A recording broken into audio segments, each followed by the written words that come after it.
Okay.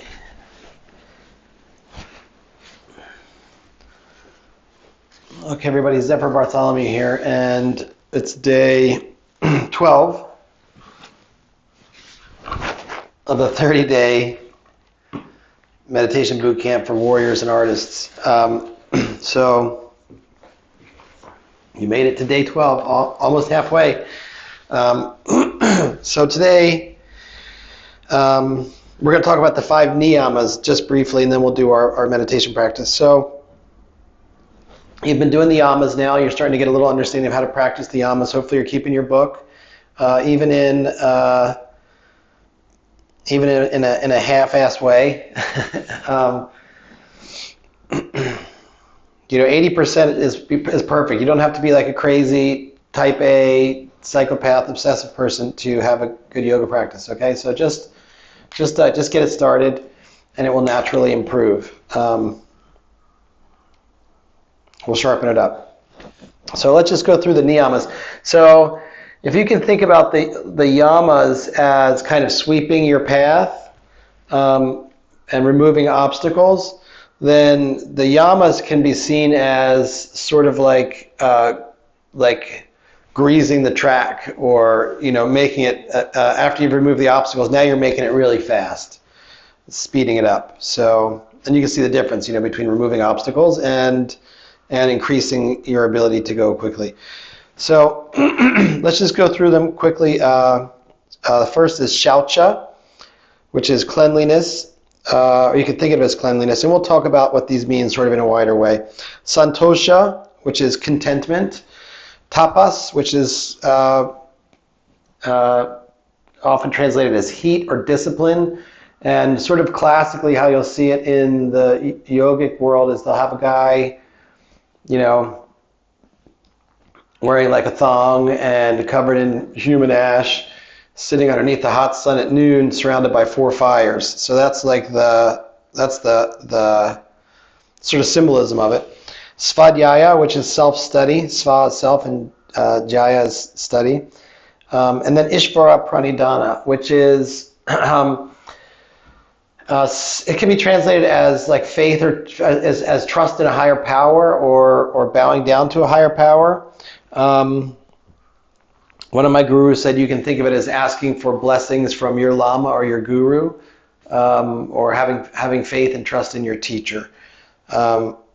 So shaucha, at its very base means you take care of you take a shower. Okay, you're not a slob. Okay, but shaucha, like all of these things, there's a lot of deeper meanings, and I think the most important one with shaucha is kind of cleanliness, is a mental cleanliness. I mean, it's the bar is not too high for you to keep your body clean. But to actually keep some sort of mental shaucha is extremely difficult today. Maybe you've heard the term mind virus. So shaucha is protecting yourself from defiling your mind, so to speak. And my teacher would say that your mind is like an open wound, and you need to treat it that way. Because as you start meditating and start getting a sense of how the world exists and how you exist in the world, and what the possibilities are here, you realize that everything goes into the same pot, and that's the pot you're kind of creating from. So you want to keep it clean. You want to make a nice stew. I don't know if you've heard of Tom Clancy. He's a spy writer. He wrote like the Hunt for Red October. And someone asked him, they said, you must read a lot of spy novels. You must be really into spy novels because you're one of the top spy novelists. And he said actually that he never read other people's novels because everything goes onto the same hard drive, so to speak. So if he would read someone else's novel, then the next day he'd be writing and he'd come up with this great idea and think it was so fantastic, and then he'd realize it wasn't his. So that's like sort of an extreme example of shaucha. So you're going to spend your time on your mat, you're going to do your meditation, then you're going to go turn on the news or hop on your social media, and you're going to lose that brightness like right away. You're going to So that's anyway on Shalcha. Shalcha is a really I think about Shalcha all the time, because I'm also posting this stuff on social media, and it's it's very sticky. Santosha is contentment, and I think at the base it's just my guru Lama Mrut used to say it's like this now. It's like this now. This is how it is now. And if this is how it is now, you have a choice. You can be content with how it is now, or you can be discontent, or you can be a malcontent. And of course, doesn't mean you can't be content and working towards other things, but if you're always unhappy with how things are now, that's not going to be so good for your practice. So, being content with how things are now is actually very deep practice. I think you could just make a practice of that. I just want to do a horse race through this because I'm trying to keep these sessions to as close to 15 minutes as possible. So tapas, discipline or heat. I talked about how classically it's the 4 fires or the 5 fires. Again, my guru said that the most difficult discipline is to keep your patience when you're getting really angry with someone, and to really be to not fly off the handle in the face of things that would normally make you fly off the handle, or anybody fly off the handle, is the highest form of tapas. So practicing patience. So I don't think you need to go sit out underneath the 4 fires and do extreme. You can also think of like the ice bath is like an opposite one of this. It's it's not heat, but it's an extreme discipline, which of course those things have their place, but that's not the kind of tapas we're talking about. We're really talking about, I think, patience is a good way to think about practicing that, and probably the highest way with the highest benefit. And if you think about the opposite, and you do fly off the handle and you get into it with somebody, or your boss or whatever, or your spouse or your kids, your meditation is going to suck. I mean, you're not going to go have an argument with someone in your family or someone in your workplace or someone anywhere and then sit down and like have a lot of focus. So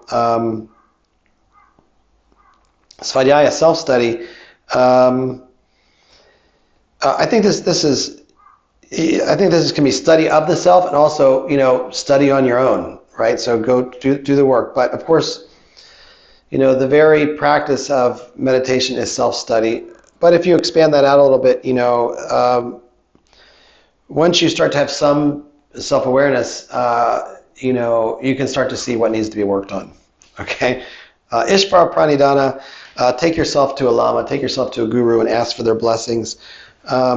Or have faith in the higher power or organizing principle. You don't have to be... you can be of any sort of faith or non-faith for this to function, I believe. But you can also do it in a practical sense. Like if I'm trying to work on something in a way, like for example, my sword practice, my meditation practice, but my sword practice, I have to put my faith in my teacher. Actually, that he is that the direction he's going is where I want to go. What he's teaching is what I want to learn. So and again, all these things have different levels, but at a very base level, it's you could just say it's find a teacher and a teacher that you can trust. And maybe before the end of this, I'll talk about the 10 qualities of a proper teacher. That's very important because a lot of people call themselves teachers today, and they not only do they not have these 10 qualities, they're not even aware of what they are or how they exist. Okay, today, day 12, let's do 11 minutes. I think it should be locked in there from yesterday. Okay.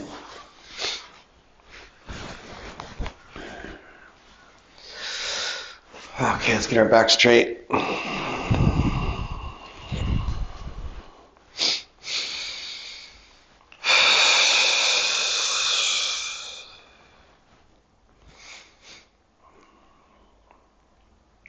Let your face relax. Shoulders relaxed. Back straight like a stack of golden coins. Let your hips relax, your thighs relax. And You just make a conscious effort just to get the tension out at the beginning, and as you go deeper into your practice, there'll still be some residual tension that you'll release bit by bit. At least I noticed that for myself. If you have a yoga practice, it's helpful to do your yoga practice before meditation.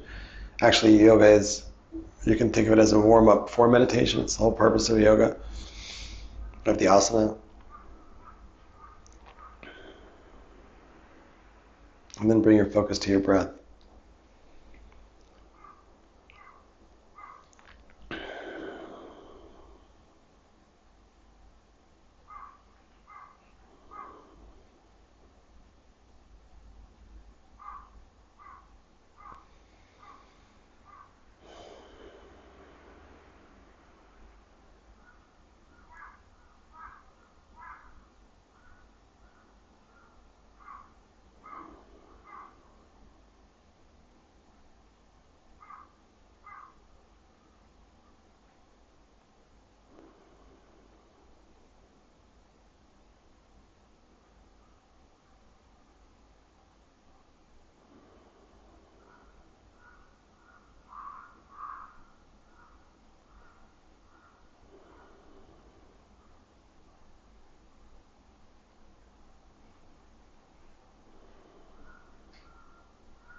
And bring your focus to your breath.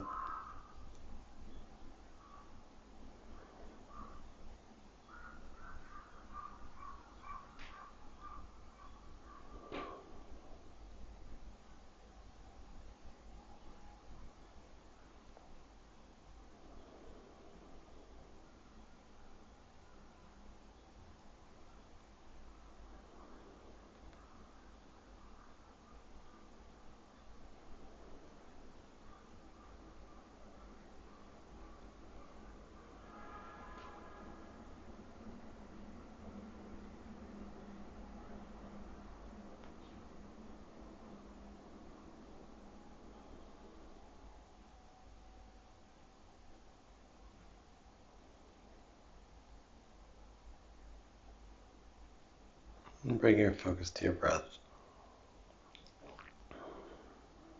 as it exits and enters your nostrils.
Bring your focus to your breath.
And if your mind wanders off, just bring it back to your breath.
Just keep bringing your focus back to your breath.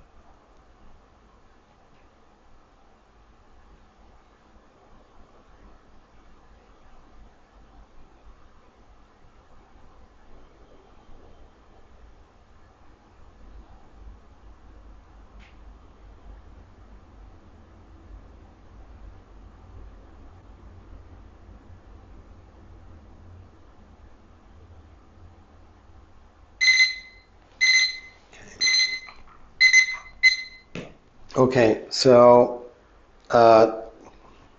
day 12, 11 minutes, way to go. Um, just going to say a couple things before we finish up. Again, I'm trying to keep these short and kind of like munchable. Um, so we talked about the niyamas today. So the yamas and the niyamas are the first two of what are called the 8 limbs of yoga. So what we think of yoga, what we think of as yoga in the West, a lot of people, is what would be called asana. That's the poses, right? So the 8 limbs of yoga are yama, niyama, asana, pranayama, pratyahara, which is kind of like brahmacharya a little bit. It's withdrawal of the senses. Dharana, dhyana, and samadhi. So yama is like the don't do's. Niyamas are the do's. Asana is the poses. Pranayama is the breath. Pratyahara is withdrawal of the senses. Dharana is focus. Dhyana is fixation, and samadhi you could call transcendence. Dhyana comes, actually we get Zen from dhyana, so it went from India, dhyana, to China, or probably Tibet, China, and it became China, it became Chan, Dhyan became Chan, and then it came into Japanese as Zen. So, yoga is about meditation, actually. So samadhi, transcendence, is, it's about a type of meditation. And dharana, dhyana, we're kind of working on dharana right now, which is focus. We're just trying to get the focus. So just sharing a little more information to try to place our foundational meditation boot camp. And again, it's my goal so that, after the end of this 30 days, you will have no question in your mind that you know how to meditate, that the type of meditation you've learned is authentic, and that it's very useful and will change your life. That's it for day 12. If you like what we're doing here, you're going to love the Yoga Sutra movie, and you can find it on the links. Please comment with questions, what you like, what you don't like, what you're experiencing, what's working, what's not working, what you want to see differently. Really, you can say anything you want, it's fine. And if you want to dress like a samurai, you can go to zlabdenim.shop, and we've got some kimonos up there and some other cool stuff. And what else? Bio. Right now it's bio.dojopop.xyz is links for like tons of stuff that I'm doing and that we're doing. Okay, that's it for today.